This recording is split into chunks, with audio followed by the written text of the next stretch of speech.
and they hit sticks with bells on and do a bit of a jig like that. Okay, Matt's clearly on drugs, so that's we're gonna send somebody over to check on him and make sure he's. That's the most insane thing I've ever heard. But yes, this sounds exactly like what we should do. If Donald Trump ever shows up to Parliament, we're gonna need thousands of bells, sticks, straw, top hats. Like yes, yes, this is the way.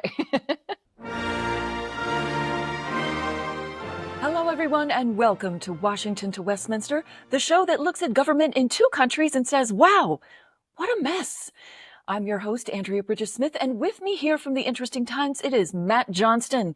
Matt, what is the latest from your side of the world? Well, hi, Andrea. Yes, I'll be honest, I'm feeling particularly smug. I'm actually feeling a little bit good about my predictions and topics of conversation last week. Um, Okay.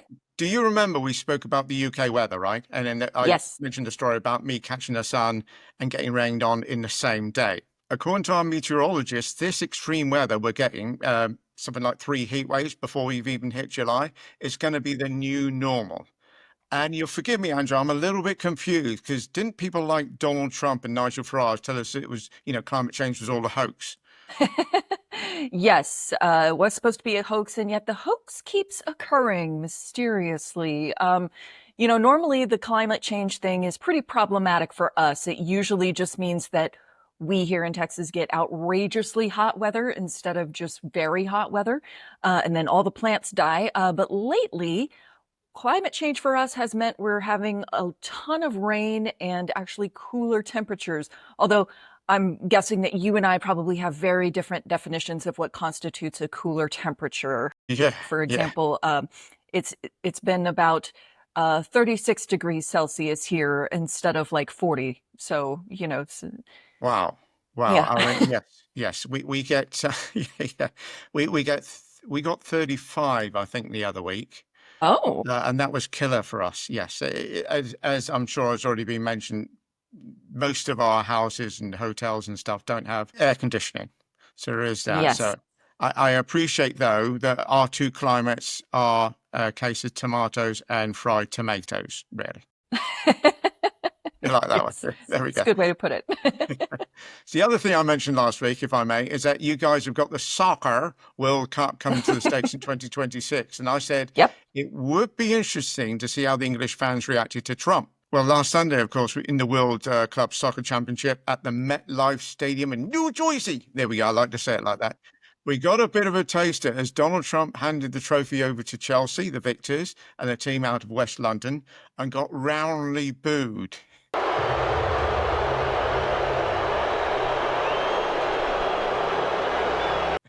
Although that might have more to do with the fact that having handed over the trophy, he attempted to join in with the celebrations of the team. It's like, no, Donald, the team won. You didn't win. Hand the trophy over and piss off. See, Andrea, this is why we have kings and queens. No party partisanship. Yeah, I was watching this video. He just totally ruined it for them. What an asshole. It is his second term. He should really know how to hand over a trophy by now. Yeah, There's supposed to exactly. be burgers, I think, that go along with it, right? He ended up getting virtually pushed off the platform by FIFA president. And Oh, when FIFA have to tell you to knock it off, you know you really screwed up, or at least you should do.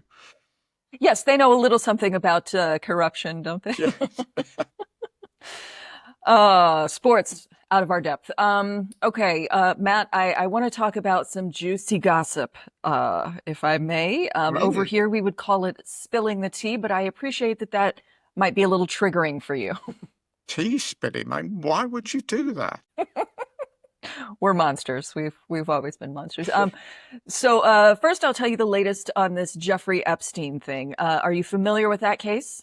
Yeah, I mean, crikey, who isn't? Yeah, yeah. So the latest on this is that there are two guys that are heading up the FBI, Kash Patel and Dan Bongino, both of whom have spent the past several years on right-wing media talking about this Jeffrey Epstein conspiracy theory that he didn't die by suicide in prison. Which, by the way, is the one conspiracy theory that the far right and the far left can agree on. Because a guy with connections to all the high level people in government and business and industry just suddenly deciding to poof. Yeah. And, I have some follow up questions, let's say that. So, Pam Bondi, Trump's attorney general, she comes out and she says, there's nothing to see here, move along. And that was a big reversal because people had asked her about, when is Epstein's list coming out? And she said, oh, it's on my desk. I've got it there to review right now. And then later on, she summoned a bunch of these like conservative commentators to the White House, and she gave them these big binders, made this huge show of being like, here is some new Epstein evidence in these binders.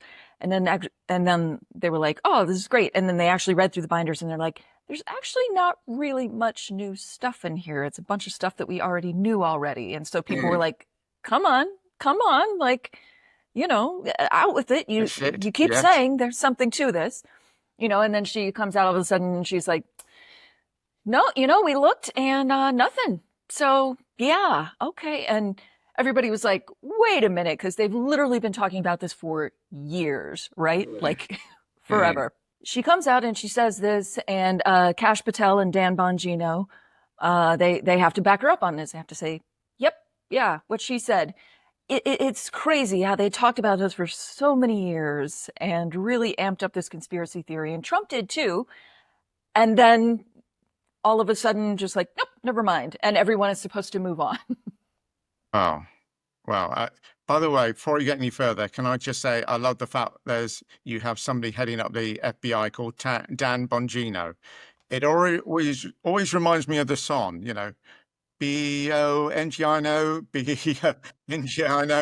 Bongino, and Bongino was his name. Oh, that's There we go. We've given him his own theme song. yeah. I can't get that out of my head honestly, since you mentioned it. There we go.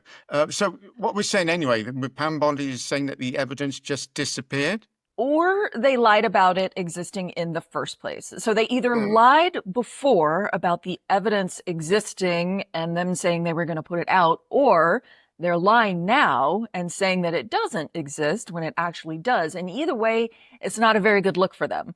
So after this happened and they started getting backlash, there was a story that leaked to the press that actually Dan Bongino and Kash Patel were the ones that had wanted the full files to be released, but that Pam Bondi was the one who had blocked it. So they had reportedly a tense little meeting in the White House where she asked if they were the ones that had leaked that story. And Dan Bongino was like, no, not me. But then he didn't show up to work the next day, and everyone thought that he might get fired. The cannon. Yes. So has Pam lost the files, or did she, as you say, did she simply not understand initially what was in them? And what is she saying now? My theory is I think she looked at the files. She saw Trump's name all over them because Trump and Jeffrey Epstein were friends for many, many years. There was a woman who said that as a 13-year-old that, they had both had to go at her. So I think she realized that if she wanted to release anything, it was going to be very heavily redacted, would just lead to more questions, and she wanted to kind of put this thing to bed. And then on top of that, the budget for the black markers that it would take to redact Trump's name so many times, that budget has been cut by Doge. So I think she just said, you know what, let's skip it. So, yeah, I mean, obviously it's black marker, so that's going to get cut by Doge, isn't it? Yeah, sorry, that was a joke you were making. I just realized that. There we go. Thank you. Yes, the white markers, we still have plenty of those. But yes, the darker markers, the budget has been severely cut by that. Now, the latest on this story is there's a sort of schism happening in the MAGA universe, okay? Because there are some right-wing commentators, because Trump came out and was like, guys, everybody stop talking about this. He did his kind of like dad, daddy's home and he's angry voice, and shook his finger and was like, everybody needs to stop talking about this. Only bad people will continue to talk about this. Democrats, of course, have seized upon this opportunity and been like, you know what? We'd like to see those files. Let's release the files. We're going to file some bills, and make Republicans vote against, releasing those files. And this one is really surprising. So even Mike Johnson, who is the Speaker of the House, who is totally Trump's lapdog, he has even come out and said, maybe we should give the public some more information. And that right there, that is a very big split in the MAGA universe. So there's lots of that going on, but the story refuses to die. Trump and his people are doing everything that they can to try and say, let's stop talking about this, let's move on, let's do something else. And it's all anybody can talk about. Yeah. So, I mean, in a way, it's the more that they say, stop talking about it, the more people are going to talk about it. It sort of drives its own, in a way, Trump seems to be drowning in his own quicksand, because he's always been the guy that's been able to, drive his own stories, as it were, being able to put things out there and be all about him and stuff. And now he can't get people to stop talking about him or about the Epstein files, as it were. It's like a big red button saying, don't push me. Right, Don't press me, exactly. rather. Yeah, it's like, okay, come on in, do whatever you want in here, but don't touch that. Yes. And everybody's like, okay, that's all we can think about is that big red button. What does it do?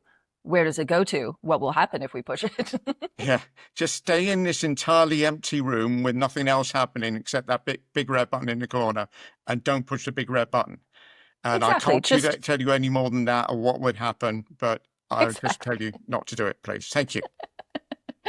Yes, that's exactly what it's like. And everyone seems to be pretty preoccupied with that big red button. So we'll see what happens as this continues to go on. I mean, I think one thing that's kind of interesting about this is that anytime there has been a conspiracy theory, on the right, could be about anything, Trump has either, endorsed it or, fanned those flames for his own ends. And, he's been pretty down for all the conspiracy theories, or if he hasn't outright endorsed them, he said, oh, I think that's interesting. And, we should look into that, So he's never said before, like, nah, that conspiracy theory is ridiculous. Like, not as far as I can remember to the people on the right. So this is the first time that he's like, there's no conspiracy theory. And it happens to be the one thing that involves a guy that he was friends with and partied with for a very, very long time. So doesn't look good. No, it doesn't look good. So Dan Bongino's job appears to be safe for now, and can only be strengthened by the fact that now he has his own theme song. But Matt, I'm curious if you guys would ever hire someone like this guy. So, this is a guy that was a podcaster on right-wing media that now has this high-ranking position in government. And I'm curious, like, could you see someone like Nigel Farage, if he became prime minister, God forbid, going out and hiring someone off of GB News to come help run the government? Is that something that would ever happen over there, or do you guys have more sense than we do? Well, to be fair, and no, don't mean to be fair, but just to point out, when it comes to Farage and his hiring, when you look at people like Aaron Banks and Zia Youssef, it tends to be people either with money, and Nick Candy, in fact, as well. It tends to be people either with money, millionaires, multimillionaires, or people with his connections in the city. So he tends to go down that sort of route when it comes to that. For Farage, it's always been about money. The being loved sort of thing, he could care less about. And thankfully, it's working out for him, because he's getting richer and everybody hates him. But it's funny you should say that, because in some sort of related news, there have been some fairly high-level defections from the Tories to reform recently, including the ex-Tory chairman, Jake Berry, who, just imagine Lex Luthor, but without a moral compass, right? But here we go, Andrea. How about a pop quiz, or a populist politician quiz? Okay. So can you name two female Tories, one still an MP and one who lost their seat last year, who Farage said he wouldn't have joined Reform Party as they would damage his brand? Interesting. I'm going to guess Suella Braverman is one. Bingo. Well done. Here's the weird thing. That was the one I think you would struggle with. Yes. So Suella Braverman, obviously still an MP at the moment, was sort of Home Secretary and stuff. Awful woman. What's doubly interesting is that her husband joined and indeed campaigned for reform December last year. Okay, great. Now, what he's done subsequently today, in fact, he's resigned with immediate effect. Like that's a man who understands what priorities are, Somebody doesn't want to sleep on the couch. You don't want to go home to a Suella Braverman, but you don't want to go home to an angry Suella Braverman. Yes. I can imagine there is only joy and light in that household. Let's see the other one. This is an out there guess, but she certainly knows how to damage a brand. Is it Liz Truss? It is Liz Truss. 2 for 2. Oh. Nice work. Yeah. How about that? Yeah. I don't know. I can't think of a single party that would accept Liz Truss. I mean, the Tories have done their best to try and ditch her since but they can't really get rid of her. She's an ex-prime minister, for goodness sake, even though she had the job for less time than we've been recording so far. But, they can't. What can you do? It is, as I say, delightfully hilarious. I think Liz Truss is having trouble getting into a cocktail party, much less a political party these days. Yes, she's. I have no idea where she's going to turn up next. The Big Brother house, maybe. I don't know. I'm a celebrity, that sort of thing. Dancing on ice. Throw her on Taskmaster and see what happens. Yeah. So, Andrea, on final news, I've also seen that Trump's been heaping praise on Keir Starmer. Oh, okay, that's interesting. Lately, he seems to just be yelling at all the world leaders unless they are actively in the process of kissing the ring. So, I think that's probably told us all we need to know then about that particular relationship, doesn't it? But yeah. So Trump's called Starmer a great guy or something along that lines, and he said that he likes him even though he's a liberal. Wait, what does that then make Trump? It makes him a liberal lover, which is great news. Maybe I won't get deported after all. Fingers crossed. Anyway, all this has come about because, as you're probably aware, or may not be, Trump's coming to say hello to us in September. Aren't we the lucky ones? You're welcome. And doggone it, as you Americans would say, if our MPs aren't on holiday at that point. And Farage thinks that Parliament should be recalled so that Trump can address all the MPs in Parliament, because that would make him really popular. Yes. Anytime he opens his mouth, he just gets more and more popular. That's. Do we need to show Farage that FIFA video again? Yeah. You don't want to look. Getting it from football fans is one thing. Getting it for elected members of Parliament is another. But there we go. What's it to Trump? He's actually turned around and said, "No, it's okay. Let them have their break." And I just want to give a shout out to whoever's in charge of Starmer's diary, because they've been like, "Yeah, we'd love to have you, Mr. President. That would be great. How does September sound? Yeah, okay, let's heavy pen those dates in. There we go. Oh, would you believe it? Parliament's in recess. But you can meet the king if you want to." Yes, salute to that government servant. You are doing the Lord's work.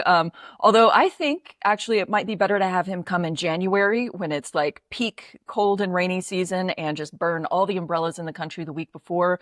I bet that hair on his head would melt like cotton candy. Yes, especially with our rate. Absolutely. So obviously the government doesn't want to repeat shall we call it this Chelsea incident? Yeah. But Trump by this stage won't have even been in office for a full year. So it'd be interesting to see what other saving excuses, Starmer and the government employ over the next 3. Yeah, he's got a lot of face to save these days, doesn't he? It really does. Oh, a whole lot of both faces. Oops, naughty. There we go. So I have a quick question for you. I know that in Parliament, sometimes your MPs they get in a kerfuffle. They yell at each other. Yes. Too much. Yes. Are they afraid that if Trump showed up, that it would get that kind of rowdy where everybody kind of goes after him? Yes. Here's the thing. I think to a certain point, Labour would really sort of behave themselves or not turn up. I think Starmer would basically put something in like a 3-line whip, which is basically where you would turn around and say, any so much as a grumble or a scowl, you're out. If you don't, but he will offer people the opportunity. He'll say, if you don't want to turn up, and then that's how you express your, what's it then, your annoyance at the fact that Trump's addressing Parliament, then you can do that as a way out. But he will turn around to people and say, you do not boo him. And I think the Speaker will be the same as well. The problem arises from the Tories will just suck up to it. I think the problem arises because the Lib Dems have been fairly vocal about, and they've got 72 MPs. That's enough to make some noise, especially in a nice big echoey chamber like the Houses of Parliament, especially when everybody else is being quiet and looking at their hands and things like that. Yeah. You're going to hear 72 people, no matter if this guy's got a mic on or something. But so I think it's more from the 72 Lib Dems. You might have a few independents there, the Greens as well, but they've only got 5. But again, that will just add to the noise. So yeah, that's essentially what they're worried about, because it then becomes a worldwide story, doesn't it? You address Yes. Parliament where you're supposed to be friends and stuff, and this booing comes up. The booing then becomes a story. So I have a suggestion for them if Trump ever does turn up and, while Parliament is in session and wants to come in and say hi. I think, I don't know if you've seen the video of the people in New Zealand who did a haka, in the middle of Parliament. The whole thing it was very cool. And so you guys could do that. I don't know what the British version of a haka would be. What would you think that is? Morris dancing? Oh, that would not look good. I hope we don't end up doing that. I've never heard of that. What is that? I absolutely recommend you Google it. It's something that used to be a lot more popular when I was younger. You don't see it very rarely nowadays, but they all wear bells and things. And it dates back to what can only be referred to as, almost call it our pagan times, if you like. It's to do with fertility of the land and things like that. You get somebody dressed up like Thing, is it Thing? All the kind of hair, but it's all straw that they're wearing like this. And you get everybody else in top hats with bells, and I'm trying to describe it. It just sounds like I'm having a fever dream, but trust me on this is real. They are wearing top hats with bells, and there's bells on their ankles and stuff. And they have a stick again with bells on, and somebody will play an accordion, and they hit sticks with bells on and do a bit of a jig like that. Okay, Matt's clearly on drugs, so we're going to send somebody over to check on him and make sure that's the most insane thing I've ever heard. But yes, this sounds exactly like what we should do. If Donald Trump ever shows up to Parliament, we're going to need thousands of bells, sticks, straw, top hats. Yes, this is the way. Or if anybody out there on YouTube land wants to give us a suggestion for how we, in a very British fashion, can express our protest at Donald Trump, that would be gracious. Thank you very much. Let us have it. Yeah, wonderful. There we go. We leave it in the hands of our adoring public. And thank you so much for joining us, everyone. And if you want more on those pesky aliens that took all the Epstein files, subscribe to Andrew's channel below. And if you want more Brit-related stuff, you can find it on my channel at theinterestingtimes.co.uk. And we will see you in a couple of weeks. We're not here next week, but we'll see you in a couple of weeks. See you then. Bye-bye. Bye-bye.